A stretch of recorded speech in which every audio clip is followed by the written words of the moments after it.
23 times. It's as if the guy is learning a craft that he loves, and he gets better at it every day. This looks like the Ripper's early work to Ed. By the time he gets to Mary Kelly, this guy's at the apex of his game. He has Mary Kelly in a locked room. He kills her. He totally destroys her. Whatever motivates him, as sick as it sounds, it's clear that he enjoyed himself fully at this point and spent a long time with the body. For him, this is the pinnacle of his killing career. A few days after the last victim is killed, the police go to James Kelly's old address, where he murdered his wife, but he's not there. There's no follow-up. The police are overwhelmed by the Ripper crisis, and the case against Kelly goes cold. I have seen this literally hundreds of times. You have to be relentless in your pursuit. You have to go to many locations. You just don't go to his last address and give up. If I had heard about James Kelly as a suspect during the Jack the Ripper case, there wouldn't have been a door on the hinges in London. I would have been to every address he could have possibly been at. Everybody who might have known his whereabouts would have been arrested or at least questioned, and questioned thoroughly about where he could have been. No stone would have gone unturned for this guy. I don't know why it didn't happen, frankly. Kelly disappears, but his confession tells us very clearly where he went. America.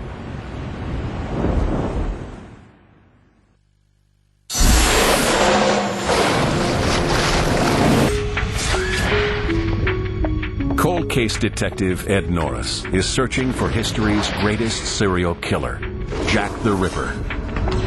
His chief suspect is James Kelly, a psychotic wife killer on the run from a lunatic asylum. Ed's tracked Kelly to London and put him in the frame for the Ripper killings. I feel good about Kelly right now. He could be the guy.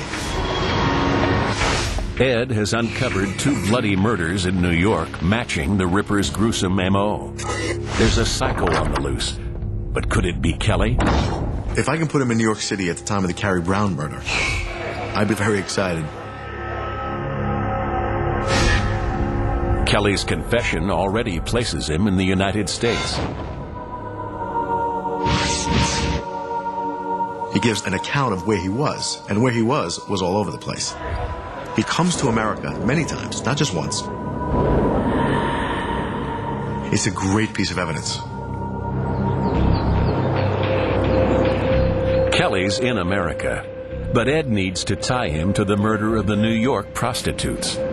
How can Ed track his suspect 120 years after the crime? At Britain's National Maritime Museum, they keep a record of every ship to have crossed the Atlantic in the 19th century, including the one Kelly took to the USA. He actually tells you in the letter that he leaves aboard a ship called the Zandam from Rotterdam to New York City. In my experience, criminals make things up sometimes. I want to see if there's any truth to this. Does a ship actually exist, and would it have sailed around that time, and is it possible? Kelly's in the right city, but the key to this case is timing. If I in fact find that the Zandam arrived in New York City in time for the murder of Carrie Brown, it'd make me feel a lot better about Kelly, and as a likely suspect for the Carrie Brown murder. The Ripper's last appearance in London was November 1888. Carrie Brown was killed in New York, April of 1891.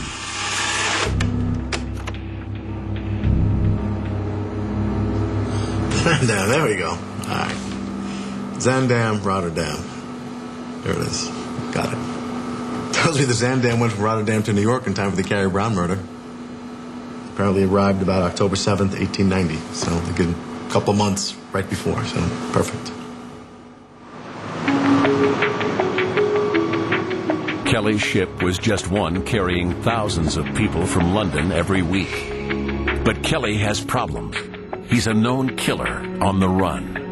How does a wanted man get into New York? Back in the 1890s, before the establishment of Ellis Island, coming in and out of the city was a lot easier, much less bureaucratic. Professor Dan Sittram has examined 19th century immigration and the loopholes that could allow a killer into the country.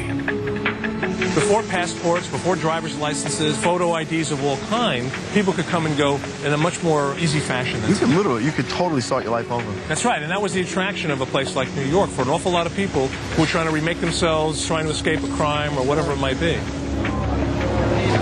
To help him blend into the crowd, Kelly changes his name to John Miller, one of the most common names among immigrants in America.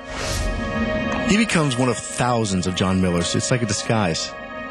The guy clearly knows what he's doing, because it's a classic trick for people on the run. And then he can disappear in New York. He's able to get work. There's an upholstery trade there, so he's got money. And best of all, it's full of prostitutes, so he can continue doing what he was doing in London. In New York, without the cops breathing down his neck, James Kelly, alias John Miller, alias Jack the Ripper, could dive back into his work.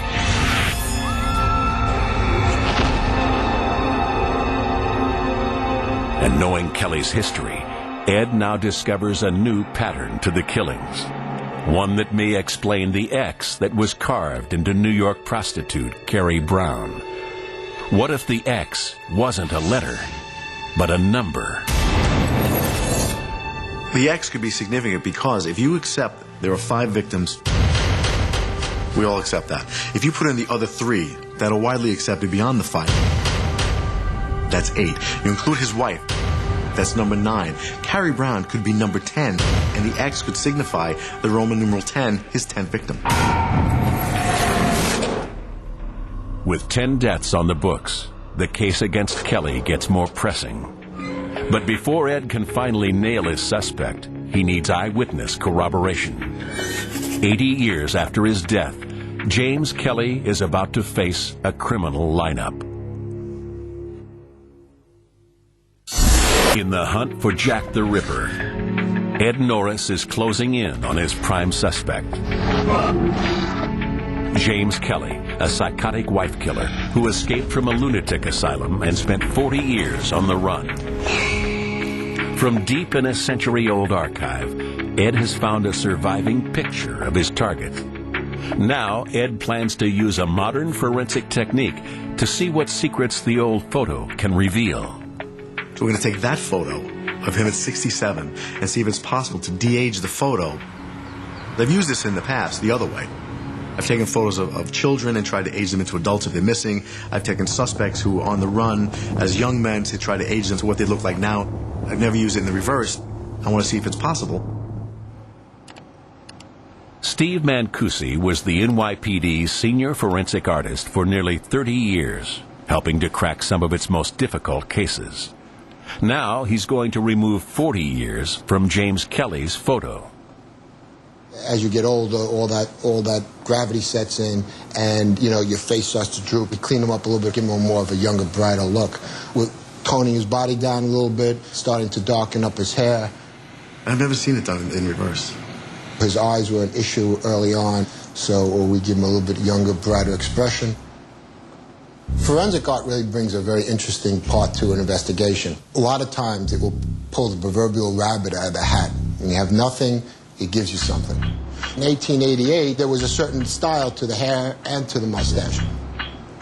And there he is as a younger man.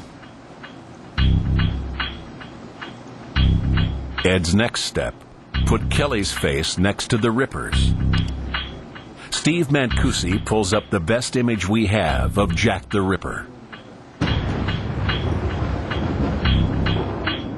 19th century witness statements had enough detail to produce a modern sketch. It shows a man in his early 30s with a mustache and hat.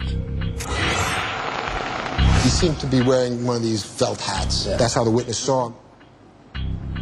So let's take Kelly and put a similar hat on him so we get the sense of how he may have looked. Jack the Ripper, side by side with the young James Kelly. That's amazing. Just so afraid it was going to be completely different. This could hit home run status. Now I feel better than ever about this guy. As we say in the police world, he looks good. And I think we may have actually put a face on Jack the Ripper.